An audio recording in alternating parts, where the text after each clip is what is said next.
பரிசுத்த வேதாகமம் பழைய ஏற்பாடு 2 சாமுவேல் 2ஆம் அதிகாரம். பின்பு தாவீது கர்த்தரை நோக்கி, நான் யூதாவின் பட்டணங்கள் ஒன்றிலே போய் இருக்கலாமா என்று விசாரித்தான். அதற்கு கர்த்தர், போ என்றார். எவ்விடத்திற்கு போகலாம் என்று தாவீது கேட்டதற்கு அவர், எப்ரோனுக்கு போ என்றார். அப்படியே தாவீது தன் 2 மனைவிகளாகிய யெஸ்ரயேல் ஊராளான அகினோவாமோடும் நாபாலின் மனைவியாயிருந்த கர்மேல் ஊராளான அபிகாயிலோடும் கூட அவ்விடத்திற்கு போனான். அன்றியும் தன்னோடு இருந்த மனுஷரையும் அவர்கள் குடும்பங்களையும் கூட்டிக் கொண்டு போனான். அவர்கள் எப்ரோனின் சுற்றூர்களிலே குடியேறினார்கள். அப்பொழுது யூதாவின் மனுஷர் வந்து அங்கே தாவீதை யூதா வம்சத்தாரின் மேல் ராஜாவாக அபிஷேகம் பண்ணினார்கள்.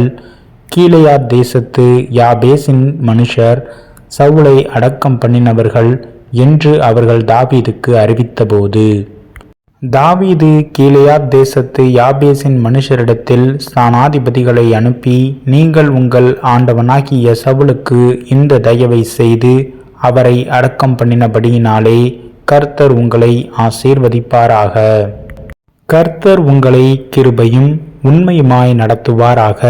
நீங்கள் இந்த காரியத்தை செய்தபடியினால் நானும் இந்த நன்மைக்கு தக்கதாக உங்களை நடத்துவேன். இப்பொழுதும் நீங்கள் உங்கள் கைகளை திடப்படுத்தி கொண்டு நல்ல சேவகராயிருங்கள். உங்கள் ஆண்டவனாகிய சவுல் மரித்த பின்பு யூதா வம்சத்தார் என்னை தங்கள் மேல் ராஜாவாக அபிஷேகம் பண்ணினார்கள் என்று அவர்களுக்கு சொல்லச் சொன்னான். சவுலின் படைத்தலைவனான நேரின் குமாரனாகிய அப்னேர் சவுலின் குமாரனாகிய இஸ்போசேத்தை மகனாயீமுக்கு அழைத்து கொண்டு போய் அவனை கீலேயாத்தின் மேலும் அஷூரியர் மேலும் யெஸ்ரயேலின் மேலும் எப்பிராயீம் மேலும் பென்யமீனின் மேலும் இஸ்ரவேல் அனைத்தின் மேலும் ராஜாவாக்கினான். சவுலின் குமாரனாகிய இஸ்போசேத் இஸ்ரவேலின் மேல் ராஜாவாகிற போது 40 வயதாயிருந்தான். அவன் 2 வருஷம் ராஜ்யபாரம் பண்ணினான். யூதா கோத்திரத்தார் மாத்திரம் தாவீதை பின்பற்றினார்கள். தாவீது எப்ரோனிலே யூதா கோத்திரத்தின் மேல் ராஜாவாயிருந்த நாட்களின் இலக்கம் 7 வருஷமும் 6 மாதமுமாம்.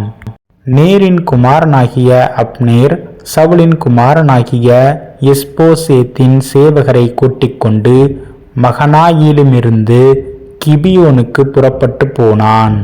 அப்பொழுது செருயாவின் குமாரனாகிய யோபாவும் தாவீதின் சேவகரும் புறப்பட்டு போய் கிபியோனின் குளத்தண்டையில் ஒருவருக்கொருவர் எதிர்பட்டு, குளத்திற்கு அந்த பக்கத்தில் அவர்களும் குளத்திற்கு இந்த பக்கத்தில் இவர்களும் இறங்கினார்கள். அப்னேர் யோபாவை நோக்கி, வாலிபர் எழுந்து நமக்கு முன்பாக சிலம்பம் பண்ணட்டும் என்றான். அதற்கு யோபாப், அவர்கள் எழுந்து அப்படியே செய்யட்டும் என்றான். அப்பொழுது சவுலின் குமாரனாகிய இஸ்போசேத்தின் பக்கத்திற்கு பென்யமீன் மனுஷரில் 12 பேரும் தாவீதுடைய சேவகரிலே 12 பேரும் எழுந்து ஒரு பக்கமாய் போய் ஒருவர் தலையை ஒருவர் பிடித்து ஒருவருடைய விழாவிலே ஒருவர் பட்டயத்தினாலே குத்தி உருமிக்க விழுந்தார்கள். அதனாலே கிபியோனில் இருக்கிற அந்த ஸ்தலம் எல்காத் அசூரிம் எனப்பட்டது. அன்றைய தினம் மிகவும் கடினமான யுத்தமாகி அப்னேரும் இஸ்ரவேல் மனுஷரும் தாவீதின் சேவகரால் முறிய அடிக்கப்பட்டார்கள். அங்கே செருயாவின் 3 குமாரராகிய யோவாபும் அபிசாயும் ஆசகேலும் இருந்தார்கள். ஆசகேல் வெளியில் இருக்கிற கலைமான்களில் ஒன்றைப் போல வேகமாய் ஓடுகிறவனாயிருந்தான். அவன் அப்னேரை பின்தொடர்ந்து வலப்புறத்திலாகிலும் இடப்புறத்திலாகிலும் அவனை விட்டு விலகாமல் துரத்தி கொண்டு போனான். அப்னேர் திரும்பி பார்த்து, நீ ஆசகேல் அல்லவா என்றான். அவன், நான் தான் என்றான். அப்பொழுது அப்னேர் அவனை நோக்கி, நீ வல பக்கத்திற்காகிலும் இடப்பக்கத்திற்காகிலும் விலகி வாலிபரில் ஒருவனை பிடித்து அவனை உரிந்து கொள் என்றான். ஆசகேலோ விடமாட்டேன் என்று தொடர்ந்து போனான். பின்னும் அப்னேர் ஆசகேலை நோக்கி, நீ என்னை விட்டுப்போ, நான் உன்னை தரையோடே ஏன் வெட்ட வேண்டும்? பிற்பாடு உன் சகோதரனாகிய யோவாபின் பின் முகத்திலே எப்படி விழிப்பேன் என்றான். ஆனாலும் அவன் விலகி போக மாட்டேன் என்றபடியினால் அப்னேர் அவனை ஈட்டியின் பின்புற அளக்கினால் அவன் வயிற்றிலே குத்தினான். ஈட்டி முதுகிலே புறப்பட்டது. அவன் அங்கே தானே விழுந்து செத்தான். ஆசகேல் விழுந்து கிடக்கிற இடத்திலே வந்தவர்கள் எல்லாரும் தரித்து நின்றார்கள். யோவாபும் அபிசாயும் சூரியன் அஸ்தமிக்கும் மட்டும் அப்னேரை பின்தொடர்ந்தார்கள். கிபியோன் வனாந்திர வழிக்கு அருகான கீயாவுக்கு எதிரே இருக்கிற அம்மாமேடு மட்டும் வந்தார்கள். அப்பொழுது அப்னேரை பின் சென்ற பென்யமின் புத்திரர் ஒரே படையாக கூடி ஒரு மலையின் உச்சியிலே நின்றார்கள்.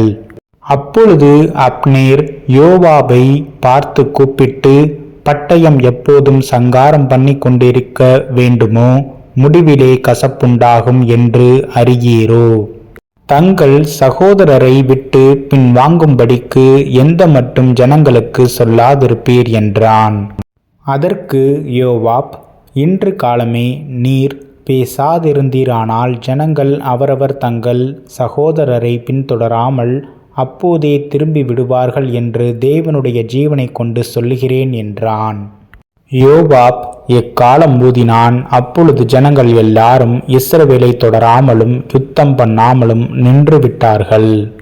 அன்று ரா முழுதும் அப்னேரும் அவன் மனுஷரும் அந்தர வெளி வழியாய் போய் யோர்தானை கடந்து பித்ரோனை உருவ நடந்து தாண்டி மகானாயிமுக்கு போனார்கள்.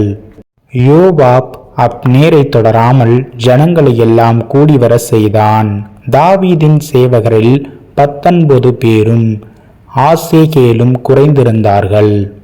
தாவீதின் சேவகரோ பென்யமீனரிலும் அப்னேரின் மனுஷரிலும் 360 பேரை மடங்கு அடித்தார்கள்.